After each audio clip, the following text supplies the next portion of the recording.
नमस्कार, मैं हूं गोविंद कुमार। आप देख रहे हैं जीटीवी भारत। आइए रुक करते हैं आज की कुछ खास खबरों की ओर। पूरे विश्व में झारखंड राज्य एक आदिवासियों का सबसे बड़ा राज्य कहलाता है और झारखंड राज्य के संथाल परगना जो है संथालों का गढ़ कहलाता है। संथाल परगना में 6 जिला आता है, जिसमें से एक साहेबगंज जिला भी है। और साहेबगंज जिला में जो है इन दिनों भू माफियाओं के आतंक लगातार जारी है। आदिवासियों की ज़मीन जो है लगातार हड़पा जा रहा है, ज़मीन पर जो है लगातार जो है कब्जा किया जा रहा है। उनके ज़मीन को जो है लगातार जो है भू माफिया हड़प करके जो है औने पौने दाम में बेच करके जो आदिवासी का जो मूल अधिकार है उसका जो है हनन किया जा रहा है। लेकिन झारखंड में सबसे कहावत भी है या हम कह सकते हैं कि झारखंड में जो झारखंड मुक्ति मोर्चा की सरकार है वो सरकार जो है जल जमीन और जंगल के नाम से जो है झारखंड में चुनाव लड़ी थी और चुनाव लड़ के वो सरकार ने जो सफलता भी हासिल की है और अभी वर्तमान समय में वो झारखंड मुक्ति मोर्चा की सरकार भी है। लेकिन इस सरकार बनने के बाद से जो झारखंड में जो आदिवासियों की ज़मीन की जो अवैध कब्जा का मामला है वो अब तूल पकड़ने लगा है। ऐसा ही एक ताज़ा मामला साहेबगंज जिले के तालझारी प्रखंड पर स्थित चापाल पहाड़ से प्रकाश में आया है। इस वक्त मेरे साथ यहाँ पर है यहाँ के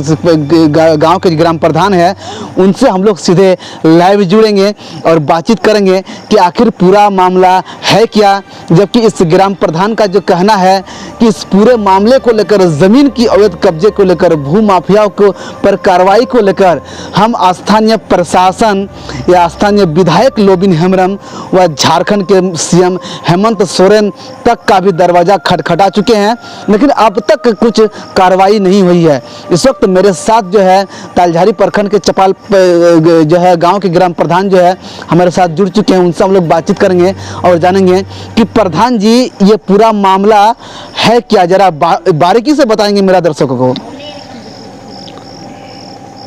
मेरा नाम बरनावस हेम्ब्रम है। मैं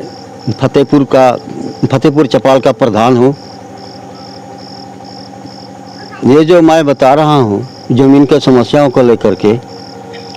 जो है 1954-55 में ये मस्कले या मौजा जो है बड़ा प्रभावित क्षेत्र रहा। आज भी बाढ़ होता है, लेकिन उन दिनों जो 1954-55 जो बता रहे हैं उस समय काफ़ी बाढ़ आए और अति बाढ़ होने के कारण जो है वहाँ का ज़मीन जो है कट जाता है और कट जाने के बाद वहाँ खाई हो गया और वहाँ के मस्कले का बसिंदा जो है मौजा मस्कले का बसिंदा जो है वहाँ से छोड़ करके हमारा ज़मीन पर चढ़ गए ज़बरदस्त, फिलहाल अपनी जान बचाने के ख्याल से। और वो जो है हमेशा हमसे के लिए वहाँ रह गया। और हम सभी तमाम आदिवासी लोग जो है यहाँ पर फतेहपुर के और पथरिया बाला पोखर के सभी लोग ग्रामीण लोग हम लोग उसी समय से विरोध किए और अभी तक हम लोग विरोध करते आ रहे हैं। तो कहना यही है कि हम लोग जो है आप जो है फिलहाल जो है NH-80 हम लोग का ज़मीन होते हुए गुजर रहा है। NH-80 गुजरने के बाद जो है नोटिस हम ही लोग को मिला है। अब यहाँ पर देखा जा रहा है कि इससे जो है हम लोग को मुआवजा पर भी प्रभावित ज़रूर हुआ है, क्योंकि अभी तक हम लोग को मुआवजा हम लोगों को अभी तक कई लोगों को नहीं मिला है और जैसे मात्र थोड़ा लोगों को मिला है, वो भी आधा अधूरा हम लोग को कट करके जो है माइनस करके उस ज़मीन का मुआवजा हम लोग को कम लोगों को ही मिला। तो मेरा जो है कहना है अभी वो लोग जो है सरकार द्वारा हम लोग का ज़मीन जब लिया गया तो ले करके कुछ ऐसा है जो समूचा ज़मीन 4 लाइन का प्रभावित हो गया है। फिर भी वहाँ के बसिंदे जो है जो हमारे ज़मीन जो लिए हुए हैं हड़पे हुए हैं, उन लोग का कहना है कि हमारा ज़मीन और बचता है और वो जो है और भी हम लोग का ज़मीन को अवैध रूप से कब्जा करने के षड्यंत्र में लगे हुए हैं। तो हम लोग जो है ये सरकार झारखंड सरकार हम लोग जो है बड़ी उम्मीद से हम लोग बनाए थे कि हमारी सरकार जो है जल जंगल ज़मीन की है और हम लोगों को जल जंगल ज़मीन पर अधिकार हों, इस तरह के सपना हम लोग को, सुनहरा सपना हम लोग देखे थे, लेकिन अभी तक तो ऐसा कोई नज़र नहीं आ रहा है। हम लोग मतलब ये सारी समस्याओं को गुहार लगाते हैं। हम लोग मुख्यमंत्री को भी आवेदन दिए हैं इस संबंधित, वहाँ मुआवजा से संबंधित, ज़मीन संबंधित, और स्थानीय विधायक लोबिन हमरम को भी इस आवेदन दिए हैं, लेकिन अभी तक जो है इस बिंदु पर कहीं हम लोग को संतोषजनक जवाब हम लोगों को नहीं मिला। एक बात बताइए प्रधान जी, जिस प्रकार आप कह रहे हैं कि झारखंड में हम लोग जो है झारखंड मुक्ति मोर्चा की सरकार बड़ा उम्मीद के साथ बनाए थे, आप लोगों की एक आशा थी कि जो है झारखंड में झारखंड मुक्ति मोर्चा की सरकार बनने के बाद आप लोगों का जल, ज़मीन और जंगल की रक्षा होगी, जबकि सरकार भी इसी मुद्दे पर चुनाव लड़ी थी। क्या आपको लग रहा है कि ये सरकार बनने के बाद आप लोगों का झारखंड में जो जल, ज़मीन है उनका रक्षा सही तरीके से हो रहा है? अगर नहीं हो रहा है तो क्यों नहीं हो रहा है? क्या सरकार नहीं चाहती है कि आदिवासियों का ज़मीन बचे, आदिवासियों का जो प्राकृतिक है यहाँ का, जिसको यहाँ के लोग पूजा करते हैं, जल, ज़मीन, जंगल की, उसकी परिपूर्ण रक्षा हो? ये तो बात सही है, लेकिन फिर भी जो है पता नहीं इस पर जो अमल क्यों नहीं हो रहा है। हमारा ये ज़मीन जो है ये संथाल पराना एसपीटी एक्ट के अधीन है, और हमारे ज़मीन जो है यहाँ हस्तांतरण नहीं होता है और कभी भी नहीं होगा, क्योंकि यहाँ पर संथाल पराना में एसपीटी एक्ट यहाँ रक्षा कवच के रूप में मौजूद है। इसलिए मेरा उम्मीद है और कानून भी है कि हम लोग का ज़मीन को हस्तांतरण नहीं होगा, और कोई गैर आदिवासी हम लोग का ज़मीन किसी भी कीमत पर ले नहीं सकता है, ना खरीद सकता है, ना कोई बेच भी सकता है। जिस प्रकार आप कह रहे हैं कि झारखंड के संथाल परगना में एसपीटी एक्ट कानून लागू है, जिससे उसके जो है कानून के वजह से जो है यहाँ के संथालों की जो ज़मीन है वो अदर जाति के लोग, अदर कास्ट के लोग या भूमाफिया उस ज़मीन को ले नहीं सकते हैं, लेकिन यहाँ पर जो आपका ज़मीन जो लगातार हड़पा जा रहा है, ये जो है उन लोग जो है मनमानी ढंग से चल रहे हैं। उन लोग का इतना काफ़ी साल होने के बावजूद ये लोग जो है सोच रहा है कि अब इस पर कोई किसी ने नहीं अमल किया। यहाँ पर जो है एसपीटी एक्ट के ज़मीन के अधीन में जो ज़मीन है, अभी इसका कोई पहल नहीं किया कि इस ज़मीन जो है यहाँ पर माना कोई ना बेच सकता है, ना कोई खरीद सकता है। इसीलिए ये लोग सोच रहा है कि यहाँ कानून का कोई माए बाप है ये नहीं। क्या जिस प्रकार आप कह रहे हैं प्रधान जी कि इस राज्य में जो है एसपीटी एक्ट जो कानून इतना कड़ा से लागू होने के बावजूद भी उस पर कार्रवाई नहीं होती है, कानून का यहाँ पर कोई रक्षक नहीं है, तो क्या आपको लग रहा है कि झारखंड में जब से झारखंड मुक्ति मोर्चा की सरकार बनी है एसपीटी एक्ट का नियम कानून का कहीं उल्लंघन हो रहा है, या तो फिर सरकार उस पर अमल नहीं कर रही है? आखिर इसका पीछे का कारण क्या? आखिर सरकार कार्रवाई क्यों नहीं कर रही है, जबकि आपका कहना है कि आप जो है इस मामले को लेकर यहाँ तक कि प्रशासन हो, संबंधित विभाग के जो स्थानीय सीओ हो या फिर क्षेत्र के जो विधायक हो या सरकार के दरवाजा भी खटखटा चुके हैं? क्या आपको लगता है कि इस पर कभी कार्रवाई भी होगी? आशा तो है और विश्वास भी है, चूँकि ये कानून जो है बना संविधान में अंकित है, इसीलिए मुझको विश्वास है